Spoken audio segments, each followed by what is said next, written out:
തിരുത്തലുകൾ ആവശ്യമാണ് തിരുവനന്തപുരം കോർപ്പറേഷനിലെ. അതിനെക്കുറിച്ചൊരു ധാരണയുണ്ടാവും. ഇപ്പോഴത്തെ ഘട്ടത്തിൽ എന്നെക്കാളും മികച്ചവരും പരിചയസമ്പന്നൊക്കെ കൗൺസിലുണ്ട്. പക്ഷേ ഇപ്പോഴത്തെ സാഹചര്യത്തിൽ പാർട്ടി ആലോചിച്ചപ്പോഴേക്കും വലിയ വെല്ലുവിളികൾ ഏറ്റെടുക്കേണ്ടി വരും. പ്രതിപക്ഷം ശക്തമാണ്, കോൺഗ്രസുമുണ്ട് കൂടെ. ഞങ്ങൾ ഭരണത്തിൽ അധികാരത്തിലേറ്റതിന് ശേഷം ഒരു കാര്യത്തിലും അഴിമതി ചെയ്യുകയുമില്ല. മേയർ സ്ഥാനം ഒരിക്കലും പ്രതീക്ഷിച്ചിട്ടില്ല. കോർപ്പറേഷൻ തെരഞ്ഞെടുപ്പിൽ മത്സരിക്കണമെന്ന് ആഗ്രഹിക്കുകയോ മത്സരിക്കണമെന്ന് പ്രതീക്ഷിച്ചിട്ടുമില്ല. അഴിമതി ചെയ്യുന്നവരെ ഏതൊക്കെ തരത്തിലാണ് ശക്തമായിട്ട് നിയമ നടപടികളിലൂടെ നേരിടാൻ സാധിക്കുന്നത്. രാഷ്ട്രീയ നേതാക്കന്മാരാണെങ്കിൽ അങ്ങനെ ആയിക്കോട്ടെ, ഉദ്യോഗസ്ഥരാണെങ്കിൽ അങ്ങനെ ആയിക്കോട്ടെ, അതിന് ഞങ്ങൾ പരിഹാരം കണ്ടെത്തുമെന്നുള്ള ആത്മവിശ്വാസം ജനങ്ങളുടെ ഇടയിൽ സൃഷ്ടിച്ചാണ് ഞങ്ങൾ ഭരണത്തിലെത്തിയിരിക്കുന്നത്. നമസ്കാരം. 2025 തദ്ദേശ തെരഞ്ഞെടുപ്പ് പല കാരണങ്ങൾ കൊണ്ട് ചരിത്രത്തിൽ ഇടം പിടിച്ചു കഴിഞ്ഞു. അതിൽ എടുത്തു പറയേണ്ടത് BJPക്ക് ഒരു കോർപ്പറേഷനിൽ ഭരണം പിടിക്കാനായി എന്നതാണ്. അതും തലസ്ഥാന നഗരിയായ തിരുവനന്തപുരം കോർപ്പറേഷൻ. അതത്ര എളുപ്പത്തിൽ നേടിയെടുത്തതല്ല. അതിനു പിന്നിൽ കുറേ പേരുടെ ചിട്ടയായ പ്രവർത്തനമുണ്ട്, അധ്വാനമുണ്ട്. അതിലൊരാൾ ഇനി തലസ്ഥാന നഗരിയുടെ പിതാവാണ്. 2 പതിറ്റാണ്ടായി തിരുവനന്തപുരത്തെ ഏതു വിഷയങ്ങളിലും കൃത്യമായി ഇടപെട്ടിരുന്ന BJPയുടെ മുഖമായ VV രാജേഷ്, അനന്തപുരിയുടെ മേയർ VV രാജേഷ് ഈ സമയം ഞങ്ങൾക്കൊപ്പം ചേരുകയാണ്. സ്വാഗതം രാജേഷ്. ഈ തിരുവനന്തപുരത്തിൻ്റെ മുക്കും മൂലയും അറിയുന്ന രാജേഷിന് മേയർക്ക് തിരുവനന്തപുരത്തിൻ്റെ ആവശ്യങ്ങൾ അറിയാം, എന്തു മാറ്റം കൊണ്ടുവരണം ഇവിടെ എന്നും അറിയാം. ആരും ഇനിയിപ്പോൾ അതൊന്നും പഠിപ്പിക്കേണ്ട കാര്യമില്ല. എന്തു മാറ്റമാണ് ആദ്യം പ്രാവർത്തികമാക്കാൻ ശ്രമിക്കുക തിരുവനന്തപുരത്ത്? അല്ല, വരുത്തേണ്ട വ്യത്യാസങ്ങളെ കുറിച്ച് ഇനിയും പഠിക്കേണ്ടതായിട്ട് ഉണ്ട്. പലരും പുതിയ കാര്യങ്ങൾ പറഞ്ഞു തരുന്നു. എനിക്കൊരു കുറേ കാര്യങ്ങൾ എനിക്കറിയാം. അപ്പോൾ വ്യത്യാസം വരുത്തേണ്ട എല്ലാ മേഖലയിലും അടുത്ത ദിവസം തന്നെ വ്യത്യാസം വരുത്തണമെന്നും നമ്മൾ പറയുന്നില്ല. പക്ഷേ വ്യത്യാസം മാറേണ്ട ചില സാഹചര്യങ്ങളുണ്ട്, ചില ഘടകങ്ങളുണ്ട്. അത് എല്ലാ തരത്തിലും ഞങ്ങൾ പല ചർച്ചകളിലും പറഞ്ഞിട്ടുണ്ടല്ലോ. ഒരു വ്യക്തിയുടെ ദൈനംദിന ജീവിതത്തിൽ അല്ലെങ്കിൽ ജീവിതം തുടങ്ങുന്നത് മുതൽ അവസാനിക്കുന്നതിലുള്ള എല്ലാ കാര്യങ്ങളിലും ഇടപെടേണ്ട ഒരു പ്രസ്ഥാനമാണ് ഒരു തദ്ദേശ സ്വയംഭരണ സ്ഥാപനം. പഞ്ചായത്ത് ആയിക്കോട്ടെ, മുനിസിപ്പാലിറ്റി ആയിക്കോട്ടെ, കോർപ്പറേഷൻ ആയിക്കോട്ടെ. നമ്മൾ ജനിക്കുമ്പോൾ വാങ്ങുന്നത് എന്താണ്? ആദ്യം ഒരു രേഖ എന്താണ്? ജനന സർട്ടിഫിക്കറ്റ്. അതെവിടെ നിന്നാണ് വാങ്ങുന്ന? പഞ്ചായത്തിൽ നിന്ന്. നമ്മൾ മരണം പെട്ടു ഒരു വ്യക്തി എന്ന് തെളിയിക്കുന്നത് എന്താണ്? Death certificate. അപ്പോൾ ഈ 2 പ്രക്രിയകൾക്കും ഇടയ്ക്ക് നടക്കുന്ന എല്ലാ കാര്യങ്ങളിലും അതിനുശേഷം വീട് വയ്ക്കുന്നു, അതിന് പ്ലാൻ വരയ്ക്കണം, വാങ്ങണം, അതിന് കരമടയ്ക്കണം, നമ്മുടെ വീട്ടിൻ്റെ മുമ്പിൽ മാലിന്യം കെട്ടിക്കിടക്കുകയാണെന്നുണ്ടെങ്കിൽ അത് വിളിച്ച് പറയുന്ന ആരുടെയാണ്? പഞ്ചായത്ത് മെമ്പറോടോ കോർപ്പറേഷനോടോ ആണ് പറയുന്നത്. തെരുവ് നായി വീട്ടിൽ ഓടി കടിക്കാൻ വരുമ്പോഴേക്കും നമ്മൾ ആദ്യം ദേഷ്യപ്പെടുന്നത് കോർപ്പറേഷൻ അധികൃതരോടാണ്. വെള്ളപ്പൊക്കം ഉണ്ടായാലും കോർപ്പറേഷനെ വിളിക്കും, കുടിവെള്ളം മുട്ടിയാലും കോർപ്പറേഷനെ വിളിക്കും. അപ്പോൾ ഇങ്ങനെയുള്ള എല്ലാ കാര്യങ്ങളിലും ഒരു വ്യക്തിയുടെ ഇത് എവിടെയെങ്കിലും ഒരിടത്ത് പണിമുടക്ക് നടന്നു കഴിഞ്ഞാൽ നമ്മൾ വീട്ടിൽ നിന്ന് രാവിലെ ഇറങ്ങുമ്പോഴേക്കും വെള്ളമില്ലെങ്കിൽ എന്ത് ചെയ്യും? അസ്വസ്ഥരാകും. മഴ പെയ്തിട്ട് വെള്ളം നിറഞ്ഞു കഴിഞ്ഞാൽ അസ്വസ്ഥരാകും. ഇവിടെ ഏതെങ്കിലും ഒരു സ്ഥലത്തൊരു പ്രശ്നം ഉണ്ടായി കഴിഞ്ഞാൽ നമ്മുടെ സാധാരണക്കാരായ ജനങ്ങളുടെ, അതിന് പണ്ഡിതനെന്നോ പാമരനെന്നോ അങ്ങനെയൊന്നുമില്ല, പണക്കാരനെന്നോ പാവപ്പെട്ടവനെന്നോ ഒന്നുമില്ല, അവരുടെ ജീവിതം അസ്വസ്ഥരാകും. അപ്പം അങ്ങനെ അസ്വസ്ഥത ഉണ്ടാകാതെ ജനജീവിതം മുന്നോട്ട് കൊണ്ടുപോകാൻ തക്ക തരത്തിലേക്ക് എണ്ണയിട്ട് യന്ത്രം പോലെ പ്രവർത്തിക്കുക എന്നുള്ളതാണ് ഒരു കോർപ്പറേഷൻ്റെ ദൗത്യം. അതിൽ എവിടെയൊക്കെ അടിയന്തരമായിട്ട് ഇടപെടേണ്ടതുണ്ട്, ദീർഘകാലാടിസ്ഥാനത്തിൽ എവിടെയൊക്കെ ഇടപെടേണ്ടതായിട്ടുണ്ട് എന്ന് ഞങ്ങൾ പഠിച്ച് നിരീക്ഷിച്ച് ഞങ്ങൾ അതായത് ചില തിരുത്തലുകൾ ആവശ്യമാണ് തിരുവനന്തപുരം കോർപ്പറേഷനിലെ. അതിനെക്കുറിച്ചൊരു ധാരണയുണ്ടാവും. നേരത്തെ കോർപ്പറേഷനിലുണ്ടായിരുന്ന കൗൺസിലർ എന്ന നിലയ്ക്ക് ആ കാര്യങ്ങളൊക്കെ അറിയാം. ആ തിരുത്തലുകൾ അത് തന്നെയല്ലേ ആദ്യം നടത്തേണ്ടത്? ചില മേഖലകളിൽ അത് അത്യന്താപേക്ഷിതമായിട്ട് ചെയ്യേണ്ടതായിട്ടുണ്ട്. ചില കാര്യങ്ങളിൽ നമുക്ക് ഒരു മേൽനോട്ടം മതിയാകും. അപ്പോൾ തിരുത്തൽ വരുത്തേണ്ട കാര്യങ്ങൾ തിരുത്തൽ വരുത്തി തന്നെ ഒരു കളക്റ്റീവ് ഡിസ്കഷൻ്റെ അടിസ്ഥാനത്തിൽ തിരുത്തൽ വരുത്തി തന്നെ മുന്നോട്ട് പോകും. മേൽനോട്ടം മാത്രം മതി എന്നുള്ള ഘട്ടങ്ങളിൽ മേൽനോട്ടം മാത്രം നടത്തി മുന്നോട്ട് പോകും. മറ്റൊന്ന്, വലിയ വെല്ലുവിളികൾ ഏറ്റെടുക്കേണ്ടി വരും. പ്രതിപക്ഷം ശക്തമാണ്, കോൺഗ്രസുമുണ്ട് കൂടെ. തീർച്ചയായിട്ടും അതൊക്കെ ജനാധിപത്യത്തിലെ സൗന്ദര്യമായിട്ടാണ് ഞാൻ കാണുന്നത്. പ്രതിപക്ഷം ഉണ്ടാകണം, ശക്തരായിരിക്കണം, അവർ പഠിക്കുന്നവരായിരിക്കണം, ശക്തമായിട്ട് വിമർശിക്കുന്നവരായിരിക്കണം, ആരോഗ്യകരമായ നിർദ്ദേശങ്ങൾ വയ്ക്കുന്നവരായിരിക്കണം, സഹകരിക്കാൻ പറ്റുന്ന മേഖലകളിൽ സഹകരിച്ച് മുന്നോട്ട് പോകുന്നവരായിരിക്കണം. അങ്ങനെ ആകുമ്പോഴേക്കും നമ്മുടെ കൗൺസിൽ യോഗങ്ങളൊക്കെ തന്നെ വളരെ ചലനാത്മകമാകും. അങ്ങനെ ചലനാത്മകമായി മുന്നോട്ട് പോകുന്ന ഒരു സാഹചര്യത്തിൽ ആരോഗ്യകരമായ ജനാധിപത്യ പ്രക്രിയകൾ രൂപം കൊള്ളും. ഈ തിരുവനന്തപുരം കോർപ്പറേഷൻ എന്ന് പറയുമ്പോൾ എപ്പോഴും തിരുവനന്തപുരത്തുള്ളവർക്കൊക്കെ അറിയാം ഇവിടുത്തെ അശാസ്ത്രീയമായ മാലിന്യ സംസ്കരണ സംവിധാനങ്ങൾ. എന്നും പരാതി പറയുന്നതാണ്. പ്രതിപക്ഷത്ത് ഇരുന്ന താങ്കൾക്കൊക്കെ അത് കൃത്യമായിട്ട് അറിയാം. നിങ്ങളൊക്കെ പല സമരങ്ങളുമൊക്കെ നടത്തിയിട്ടുള്ളതാണ്, പല വിഷയങ്ങളിലും സമരങ്ങൾ നടത്തിയിട്ടുണ്ട്. അതിലൊന്നാണ് ഇതൊക്കെ. അപ്പോൾ ഈ അശാസ്ത്രീയമായ രീതി മാറ്റിയെടുക്കണം. നമ്മുടെ നഗരം അനുഭവിക്കുന്ന ഒരു പ്രതിസന്ധിയാണത്. അതിനൊരു പരിഹാരം പ്രതീക്ഷിക്കാമോ ഈ പുതിയ കൗൺസിലിൽ? അല്ല, പരിഹാരം കണ്ടെത്തി വെക്കൂ. അതിന് ഞങ്ങൾ പരിഹാരം കണ്ടെത്തുമെന്നുള്ള ആത്മവിശ്വാസം ജനങ്ങളുടെ ഇടയിൽ സൃഷ്ടിച്ചാണ് ഞങ്ങൾ ഭരണത്തിലെത്തിയിരിക്കുന്നത്. അതിന് പരിഹാരം കണ്ടെത്തിയാൽ മാത്രമേ നമ്മുടെ നഗരത്തിന് മുന്നോട്ട് പോകാൻ സാധിക്കൂ. അത് ഈ ഭരണസമിതിയുടെയോ BJPയുടെയോ മാത്രം ആവശ്യമൊന്നുമില്ല, ഈ നാടിൻ്റെ ആവശ്യമാണ്. അത് ഞങ്ങൾ കണ്ടെത്തും. സ്വാഭാവികമായിട്ട് ഭരണകർത്താക്കളാണല്ലോ അത് ചെയ്യേണ്ടത്. അതിന് ഞങ്ങൾക്ക് വിജയിച്ച മാതൃകകളുണ്ട്. ഇപ്പോൾ ഇൻഡോർ ഉൾപ്പെടെയുള്ള വിജയിച്ച നിരവധി മാതൃകകൾ നമ്മുടെ രാജ്യത്തിനകത്തുണ്ട്. ഇന്നിപ്പോൾ ഞാൻ ഇൻഡോർ മേയറുമായിട്ട് സംസാരിക്കുവാൻ വേണ്ടി ഞങ്ങൾ അങ്ങോട്ടും ഇങ്ങോട്ടും വിളിച്ചിരുന്നു. കൃത്യമായിട്ട് ഒരേ സമയം കോൾ അറ്റൻഡ് ചെയ്യാൻ സാധിക്കാത്തതുകൊണ്ട് സാധിച്ചില്ല. ഇന്ന് വൈകുന്നേരത്തിന് മുൻപ് സംസാരിക്കും. അപ്പോൾ ഇൻഡോറിലാണ് ഏറ്റവും നന്നായിട്ട് ഇന്നിപ്പോൾ മേസ്മാനുവരി നടത്തുന്നത്.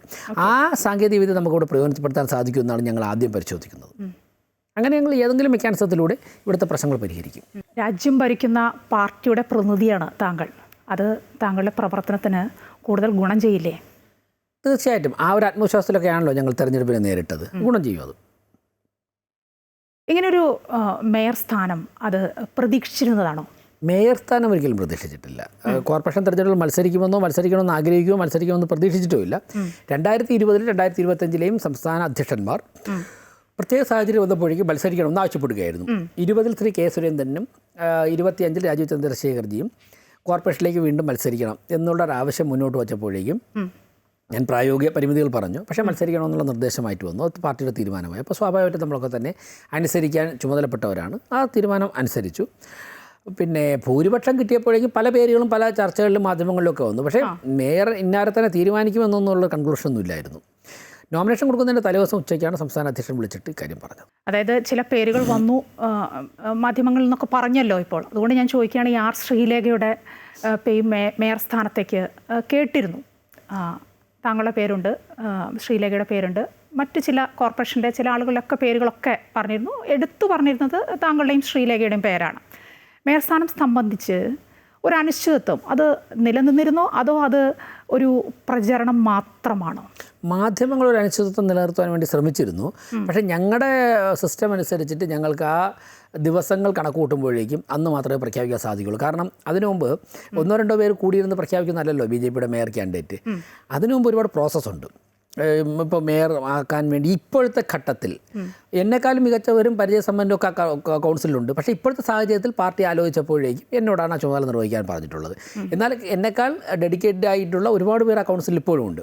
അപ്പോൾ ഏതൊക്കെ പേരുകൾ നമുക്ക് അതിലേക്ക് ചർച്ച ചെയ്യാം, ഓരോരുത്തരുടെ ബാക്ക്ഗ്രൗണ്ട്, ഇപ്പോഴത്തെ സിറ്റുവേഷൻ, അതൊക്കെ നോക്കിയിട്ട് ഇല്ലെങ്കിൽ മറ്റ് ഈ ഘടകത്തിലേക്ക് പരിഗണിക്കാൻ പറ്റുന്നവർ വേറെ ഏതെങ്കിലും പോസ്റ്റിലേക്കോ വേറെ ഏതെങ്കിലും ഘടകങ്ങളിലേക്കോ കോമ്പിറ്റൻ്റ് ആണോ, അതല്ലേ കുറച്ച് ഇങ്ങനെയുള്ള വ്യത്യസ്ത ചർച്ചകൾ 1, 2, 3 അതിൽ കൂടുതലോ ആൾക്കാർ പല ഘടകങ്ങളിൽ നടത്തിയതിന് ശേഷം കൗൺസിലേഴ്സിൻ്റെ ഉൾപ്പെടെ ഒപ്പീനിയൻ എടുത്ത് ജില്ലാ കോർ കമ്മിറ്റിയുടെ അഭിപ്രായം എടുത്ത് ജില്ലാ പ്രസിഡൻറ്റിൻ്റെ അഭിപ്രായമൊക്കെ തന്നെ മുഖവിലേക്ക് എടുത്തുകൊണ്ടാണ് സംസ്ഥാന നേതൃത്വം ഒരു സൊല്യൂഷനിലെത്തുന്നത്.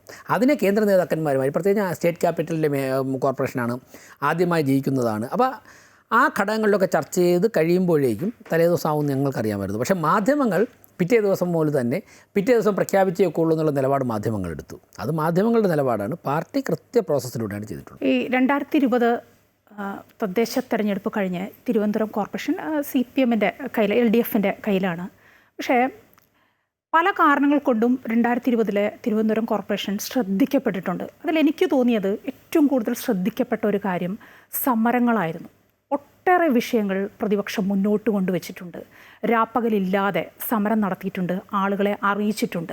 അതിൽ താങ്കൾക്കൊക്കെ പങ്കുണ്ട്. നിങ്ങളൊക്കെ എപ്പോഴും കോർപ്പറേഷനിലുണ്ട്, ഈ സമരങ്ങളിലുണ്ട്. അന്ന് കൗൺസിലിൻ്റെ ഭാഗത്ത് നിന്ന് വന്ന കൗൺസിലിൻ്റെ കാലത്ത് പുറത്തു വന്ന പല അഴിമതികളുണ്ട്. അതിനെതിരെ ശക്തമായ പ്രതിഷേധ സമരങ്ങളാണല്ലോ അന്ന് നടത്തിയത്. അന്നത്തെ പ്രതിപക്ഷമായ ആ BJP നടത്തിയ ആ സമരങ്ങൾ, അതുപോലെ തന്നെ ആ നിയമത്തിൻ്റെ മുന്നോട്ടുള്ള പോക്ക്, അത് എങ്ങനെയായിരിക്കും? ആ അഴിമതി കേസുകളുള്ള നിലപാട് അത് എങ്ങനെയാണ്? ഇനി എങ്ങനെയാണത് മുന്നോട്ട് കൊണ്ടുപോകുന്നത്? 2 തരത്തിലെ മറുപടി പറയാമായ, ഞങ്ങൾ ഭരണത്തിൽ അധികാരത്തിലേറ്റതിന് ശേഷം ഒരു കാര്യത്തിലും അഴിമതി ചെയ്യുകയുമില്ല, അഴിമതി ചെയ്യാൻ അനുവദിക്കുകയുമില്ല എന്നുള്ളത് അടിവരയിട്ട് ഞാൻ പറയുന്നു. അഴിമതി ചെയ്യുന്നവരെ ഏതൊക്കെ തരത്തിലാണ് ശക്തമായിട്ട് നിയമ നടപടികളിലൂടെ നേരിടാൻ സാധിക്കുന്നത്. രാഷ്ട്രീയ നേതാക്കന്മാരാണെങ്കിൽ അങ്ങനെ ആയിക്കോട്ടെ, ഉദ്യോഗസ്ഥരാണെങ്കിൽ അങ്ങനെ ആയിക്കോട്ടെ, കരാറുകാരാണെങ്കിൽ കരാറുകാരായിക്കോട്ടെ, കൃത്യമായിട്ട് ഏതൊക്കെ തരത്തിൽ നിയമപരമായി നേരിടാൻ സാധിക്കുമോ അത്തരത്തിൽ നിയമപരമായി നേരിടും. അതിൽ യാതൊരു സംശയവും വേണ്ട. അല്ല, അന്നത്തെ അഴിമതി എന്ന് പറയുമ്പോൾ എടുത്തു പറയാവുന്ന പലതും ഉണ്ടായിരിക്കും അല്ലേ താങ്കൾ? തീർച്ചയായിട്ടും ഒരുപാട് കാര്യങ്ങളുണ്ട്. അത് ഒരു അഴിമതിയും ഒരു അരാജകത്വവും ഒരു നാട്ടിൽ നടക്കുമ്പോഴേക്കും പ്രതികരിക്കേണ്ടവർ പ്രതികരിക്കാതിരിക്കുന്നത് തന്നെ ജനവഞ്ചനയാണ്. അപ്പോൾ ഞങ്ങൾ പ്രതികരിക്കേണ്ടവരുടെ ഭാഗത്തായിരുന്നു, ഞങ്ങളൊരു തിരുത്തൽ ശക്തിയായിരുന്നു. അതുകൊണ്ട് ഞങ്ങൾ കൃത്യമായിട്ട് ആക്ട് ചെയ്തിട്ടുണ്ട്, ഞങ്ങൾ പ്രതികരിച്ചിട്ടുണ്ട്. പ്രതിപക്ഷത്തിന് അനന്തമായ സാധ്യതകൾ ഈ അഴിമതിക്കെതിരെയുള്ള പോരാടാനുള്ളപ്പോൾ തന്നെ ഞങ്ങൾക്ക് കുറേ പരിമിതികളുണ്ട്. കാര്യം ഞങ്ങൾക്ക് അതിൻ്റെ മെഷീനറി ഉപയോഗിക്കാൻ സാധിക്കില്ല. ഒരു പരിധി വരെ ഞങ്ങൾക്ക് പോകാൻ സാധിക്കുള്ളൂ. ആ പരിധി പരമാവധി ആ പരിധിയിൽ ഞങ്ങൾ എത്തിയിട്ടുണ്ട്. BJPക്ക് കോർപ്പറേഷനിൽ കേവല ഭൂരിപക്ഷത്തിന് വേണ്ട 51, അതൊരു സ്വതന്ത്രൻ്റെ കൂടി പിന്തുണയോടെ നിലവിൽ BJPക്ക് അത് ലഭിച്ചിട്ടുണ്ട്. പക്ഷേ UDFും LDFും ഒരു പക്ഷെ ഒരുമിക്കാൻ ശ്രമിച്ചാൽ അതും നേരിടേണ്ടി വരില്ലേ? അവർ രണ്ടുപേരും കൂടെ ഇന്ത്യയിൽ പല സംസ്ഥാനങ്ങളിലും ദേശീയ തെരഞ്ഞെടുപ്പിലും ഒരുമിച്ച് നേരിട്ടിട്ട് ഇപ്പോൾ എന്തായ അവസ്ഥ? അല്ല, നേരിട്ടിട്ടുണ്ട്. അതാണ് ഞാൻ ചോദിച്ചത്. അതിൻ്റെ റിസൾട്ട് എന്തായി? അത് എങ്ങനെ റിസൾട്ട് വരുമെന്ന് ആലോചിച്ചൊന്നുമല്ല അവർ ഒന്നിക്കാറുള്ളത്. അതുപോലെ അവർ തന്നെയാണല്ലോ ഇവിടെയും അങ്ങനെ ഒന്നിക്കുകയാണെങ്കിൽ ഒന്നിക്കുക. ഇന്ത്യ മുന്നണിയാണ്. ആയിക്കോട്ടെ, അതുകൊണ്ടാണ് ഞാൻ ചോദിച്ചത്. വന്നാൽ അവരൊന്നിച്ചാൽ എത്ര വരും? അതെ, ശരിയാണ്. 48 വരും. പക്ഷേ അങ്ങനെ വന്നാൽ അതിനെ നേരിടാനുള്ള ഒരു സംഘടനാ സംവിധാനം കൂടി കരുതേണ്ടതല്ലേ? അത് BJP മാത്രമേ ഉള്ളൂ. അങ്ങനെ അവർ ഒരുമിക്കാൻ വേണ്ടി അവർ ചിന്തിക്കുമ്പോൾ അവർ ചിന്തിച്ച് അവസാനിക്കുന്നിടത്തുനിന്ന് ഞങ്ങൾ ആരംഭിക്കും. അതാണ് ഞാൻ ചോദിച്ചത്, ഒരു സംഘടനാ സംവിധാനം എന്ന് ചോദിച്ചത്. എല്ലാ സംവിധാനമുണ്ട്. അത് കാണാൻ പോകുന്ന പൂരം ഇപ്പം പറഞ്ഞറിയിക്കേണ്ട എന്നുള്ളത് കൊണ്ട് തന്നെ അതൊരു സസ്പെൻസായി നിൽക്കട്ടെ. അവരൊന്നിക്കാൻ തീരുമാനമെടുക്കട്ടെ, അപ്പോൾ ഞങ്ങളുടെ തീരുമാനം പറയാം. എന്തായാലും അങ്ങനെ ഒരു തീരുമാനമെടുത്താൽ കേരള രാഷ്ട്രീയം മാറി. ഇപ്പോൾ നേരത്തെ പറഞ്ഞു പല മാറ്റങ്ങളും കൊണ്ടുവരേണ്ടതുണ്ട്, ഈ മാലിന്യ സംസ്കരണം പോലുള്ള കാര്യങ്ങളൊക്കെ പറഞ്ഞു. അതിനപ്പുറത്ത് തിരുവനന്തപുരം എന്ന് പറഞ്ഞാൽ പുരാതന നഗരമാണ്. അതിന് വരേണ്ട മറ്റു പല മാറ്റങ്ങളുമുണ്ട്. അത് BJP പോലുള്ള ഒരു പാർട്ടിക്ക് അത് എളുപ്പത്തിൽ മനസ്സിലാക്കാനും കേന്ദ്ര സർക്കാരിൻ്റെ പ്രതിനിധി എന്ന നിലയ്ക്ക് താങ്കൾക്കതിൽ കൂടുതൽ ഇടപെടാനും ഒക്കെ കഴിയും. അത്തരത്തിൽ എന്ത് മാറ്റമാണ് ഉദ്ദേശിക്കുന്നത് തിരുവനന്തപുരത്ത്? തിരുവനന്തപുരത്ത് മാറേണ്ട ഒരുപാട് സാഹചര്യങ്ങളുണ്ട്. അതായത് കാലാനുസൃതമായി നാട് മാറിക്കൊണ്ടേയിരിക്കണം. ഇപ്പോൾ ഞാൻ തിരുവനന്തപുരം കോർപ്പറേഷൻ്റെ മേയറായിരിക്കുമ്പോഴേക്കും എൻ്റെ മുന്നിലുള്ള 1 വർഷത്തെക്കുറിച്ചും 5 വർഷത്തെക്കുറിച്ചല്ല ചിന്തിക്കേണ്ടത്. ഒരു ദീർഘവീക്ഷണമുള്ള ഭരണാധികാരി ചിന്തിക്കേണ്ടത് അടുത്ത തലമുറയെക്കുറിച്ചാണ്. ഇപ്പോൾ 25 വർഷം അല്ലെങ്കിൽ 30 വർഷം അല്ലെങ്കിൽ 50 വർഷം കഴിയുമ്പോൾ ലോകം എവിടെ എത്തി നിൽക്കും? അപ്പോഴേക്കും എൻ്റെ തിരുവനന്തപുരം എവിടെ എത്തി നിൽക്കണം? അന്ന് തിരുവനന്തപുരത്ത് ജനിക്കുന്ന കുട്ടികൾക്ക് അല്ലെങ്കിൽ ജീവിക്കുന്നവർക്ക് ഏറ്റവും മികച്ച നഗരത്തിൽ ജീവിക്കുവാൻ വേണ്ടി ഇപ്പോഴേ നമ്മൾ എന്തൊക്കെ അടിത്തറയിടണം. അത് ചിന്തിച്ച് നടപ്പിലാക്കുന്ന ഒരു ഭരണാധികാരി മാത്രമേ വിജയിക്കുകയുള്ളൂ. അപ്പോൾ റോഡുകളെക്കുറിച്ച് നമ്മൾ ഇപ്പോൾ കാർബൺ ന്യൂട്രാലിറ്റിയിലേക്ക് നമ്മുടെ നഗരം എത്തണമെന്ന് 2070 എത്തണമെന്നുള്ള ചർച്ച കേന്ദ്ര ഗവൺമെൻറ് ഇടയിൽ വന്നതിൻ്റെ ഭാഗമായിട്ടാണ് തിരുവനന്തപുരം കോർപ്പറേഷനിൽ ഇലക്ട്രിക് ബസ്സുകൾ അനുവദിച്ചത്. അപ്പോൾ 2070 രാജ്യം എത്തേണ്ട ഒരു സ്ഥലത്തേക്കുള്ള ചുവടുവയ്പ് ഇന്നേ ആരംഭിക്കുകയാണ്. ഇതാണ് ദീർഘവീക്ഷണം. അപ്പോൾ അങ്ങനെയുള്ള മുൻപുണ്ടായിരുന്ന ഭരണാധികാരികൾ അത്തരമുള്ള കാര്യങ്ങൾ ചെയ്യാത്തതുകൊണ്ടാണ് ഡൽഹി ഇന്ന് ഈ പ്രശ്നം അനുഭവിക്കുന്നത്. ഡൽഹിയിൽ 5 വയസ്സിന് താഴെയുള്ള കുട്ടികൾക്ക് ഡൽഹിയിൽ ജീവിക്കാൻ പറ്റാത്തൊരു സാഹചര്യമുണ്ട്. കാരണം അവിടുത്തെ മലിനമായ വായു ശ്വസിച്ചു കഴിഞ്ഞാൽ കുട്ടികളുടെ ശ്വാസകോശത്തിന് തുടക്കത്തിൽ ചെറിയ ഡെവലപ്പ് ചെയ്തു വരുന്ന പ്രായമല്ലേ, കുഞ്ഞു കുട്ടികളല്ലേ. അപ്പോൾ അതുകൊണ്ട് പലരും ചെറിയ കുഞ്ഞുങ്ങളുമായി അവിടെ ജീവിക്കാത്ത ഒരു സാഹചര്യത്തിലേക്ക് പോവുകയാണ് ഡൽഹി. ഇത് തിരുവനന്തപുരത്ത് നാളെ ഉണ്ടാകാതിരിക്കണമെങ്കിൽ ഇപ്പോൾ തന്നെ നമ്മൾ അതിൻ്റെ ബേസ് ഉറപ്പിക്കണം. ഞാൻ പറഞ്ഞ അങ്ങനെയുള്ള മാറ്റങ്ങൾ, ഇപ്പോൾ നമ്മുടെ നദികൾ മാറണം, അതോടൊപ്പം തന്നെ നമ്മുടെ വേസ്റ്റ് മാനേജ്മെൻറ്റ് പ്രക്രിയ മാറണം.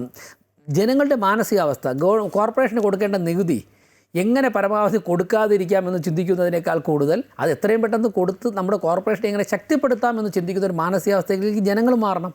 അങ്ങനെ മാറ്റിയെടുക്കുവാനുള്ള ഒരു സൗഹാർദ്ദപരമായ ഇടപെടലൊക്കെ ഞങ്ങൾ നടത്തും. പഴയ കൗൺസിലിലെ ഭരണസമിതിയിലെ ആളുകൾ ഉണ്ടാവാറുണ്ട് ചില ചർച്ചയിൽ. താങ്കളെപ്പോലുള്ള ആളുകളുണ്ട്, താങ്കൾ തന്നെ ഇരുന്നിട്ടുണ്ട്, ഞാനും ഒക്കെ ഇരുന്നിട്ട് പല വിഷയങ്ങളും കോർപ്പറേഷനിൽ വരുമ്പോൾ നമ്മൾ ചർച്ച ചെയ്തിട്ടുണ്ട്. അന്ന് താങ്കളൊക്കെ മുന്നോട്ട് വെച്ച പല കാര്യങ്ങളുമുണ്ട്, അവരെ എതിർക്കാറുണ്ട്. ഇതാണ് നടപ്പിലാവേണ്ടത് എന്ന് പറയാറുണ്ട്. അതിപ്പോൾ തെരുവുനായ ശല്യമാവട്ടെ, അല്ലെങ്കിൽ നമ്മുടെ ഇവിടുത്തെ കുടിവെള്ള പ്രശ്നമാവട്ടെ, അല്ലെങ്കിൽ വെള്ളപ്പൊക്കമാവട്ടെ, അല്ലെങ്കിൽ മാലിന്യ നിർമ്മാർജ്ജനമാവട്ടെ, എല്ലാ കാര്യങ്ങളിലും പറയാറുണ്ട്. അതുകൊണ്ടാണ് ഞാൻ ചോദിച്ചത്. അപ്പോൾ മുന്നോട്ട് വെക്കാറുള്ള ഒട്ടേറെ കാര്യങ്ങളുണ്ട്, അവർക്ക് മുന്നിൽ വെക്കാറുള്ള കുറേ പോയിന്റുകളുണ്ട്. അതൊക്കെ ഇപ്പോഴും കയ്യിലുണ്ട്. അതിനിപ്പോൾ നടപ്പാക്കിയാൽ മതി. തീർച്ചയായിട്ടും ആ കാര്യങ്ങൾ ആശയങ്ങൾ ഞങ്ങളുടെ പക്കലുണ്ട്, അതിനുള്ള മെഷീനറി വന്നിട്ടുണ്ട്. ഇനി ഒരു പദ്ധതി ഇംപ്ലിമെൻറ്റ് ചെയ്യുന്നതിൻ്റേതായ പ്രായോഗിക കാര്യങ്ങളുണ്ടല്ലോ, ആ കാര്യങ്ങൾ ഇനി ചർച്ച ചെയ്യണം. ആ കാര്യങ്ങൾ ഏത് തരത്തിലെന്ന് കോർപ്പറേഷൻ സെക്രട്ടറിയുമായിട്ടും കൺസേൺ ഉദ്യോഗസ്ഥന്മാരുമായിട്ട് ചർച്ച ചെയ്യണം. അതും ഒരു വെല്ലുവിളിയാണ്. ഞാൻ കേട്ടത് മുൻ ഭരണസമിതിയിലെ ആളുകൾ CPM-ൻ്റെ ആളുകളൊക്കെ പറഞ്ഞ് ഇപ്പോൾ കേൾക്കുന്നൊരു കാര്യമാണ്.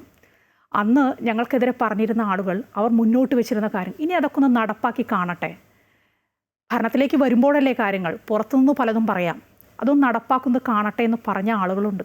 അതെ, അവരങ്ങനെ പറയട്ടെ, ഞങ്ങൾ നോക്കാം, ഞങ്ങളെ കൊണ്ട് പറ്റുന്നിടത്ത് ഞങ്ങൾ പരിശ്രമിക്കാം.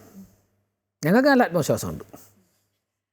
ഏതായാലും പ്രധാനമന്ത്രി 45 ദിവസത്തിനകം വരുമെന്ന പ്രഖ്യാപനം അത് യാഥാർത്ഥ്യമാകുമല്ലോ അല്ലേ? തീർച്ചയായിട്ടും ഞങ്ങളുടെ സംസ്ഥാന അധ്യക്ഷനാണ് അക്കാര്യങ്ങൾ കോർഡിനേറ്റ് ചെയ്യുന്നത്. യാഥാർത്ഥ്യമാകും. എന്ന് വരും എന്ന കാര്യത്തിൽ ധാരണയായിട്ടില്ല. കിട്ടിയിട്ടില്ല. പ്രധാനമന്ത്രി തിരുവനന്തപുരം വിമാനത്താവളത്തിൽ വന്നിറങ്ങുമ്പോൾ ഇനിയിപ്പോൾ BJP-യുടെ മേയർ പോയി സ്വീകരിക്കും അല്ലേ? തീർച്ചയായിട്ടും അങ്ങനെയാണല്ലോ നടപടിക്രമങ്ങൾ. ഞങ്ങൾക്ക് മേയർ ഉണ്ടായ സ്ഥിതിക്ക് സ്വാഭാവികമായിട്ടും അത് തന്നെയാണ് സംഭവിക്കാൻ പോകുന്നത്. വളരെ ഒരു ചരിത്ര മുഹൂർത്തമായിരിക്കും അതും. അപ്പോൾ ഏതായാലും വെല്ലുവിളികൾ ഏറ്റെടുക്കേണ്ടി വരുമെന്ന കാര്യത്തിൽ ഉറപ്പാണ്. തീർച്ചയായിട്ടും പ്രതിപക്ഷം നേരത്തെ നമ്മൾ പറഞ്ഞ പോലെ തന്നെ ശക്തമായ പ്രതിപക്ഷമാണ്. അവർ മുന്നോട്ട് വെച്ചിരുന്ന പല കാര്യങ്ങൾ, അവർ വീഴ്ച വരുത്തിയിരുന്ന പല കാര്യങ്ങൾ, അതൊക്കെ ചൂണ്ടിക്കാണിച്ചിരുന്നവരാണ് താങ്കളടക്കമുള്ള ആളുകൾ, പ്രതിപക്ഷം, കോർപ്പറേഷൻ്റെ പ്രതിപക്ഷം. അതുകൊണ്ട് ഇനിയുള്ള മുന്നോട്ടുള്ള പോക്ക് എല്ലാവരും സസൂക്ഷ്മം വീക്ഷിച്ചുകൊണ്ടേയിരിക്കും. എല്ലാ ഭാവങ്ങളും ഒരിക്കൽ കൂടി അറിയിക്കുകയാണ്. സന്തോഷം, നന്ദി.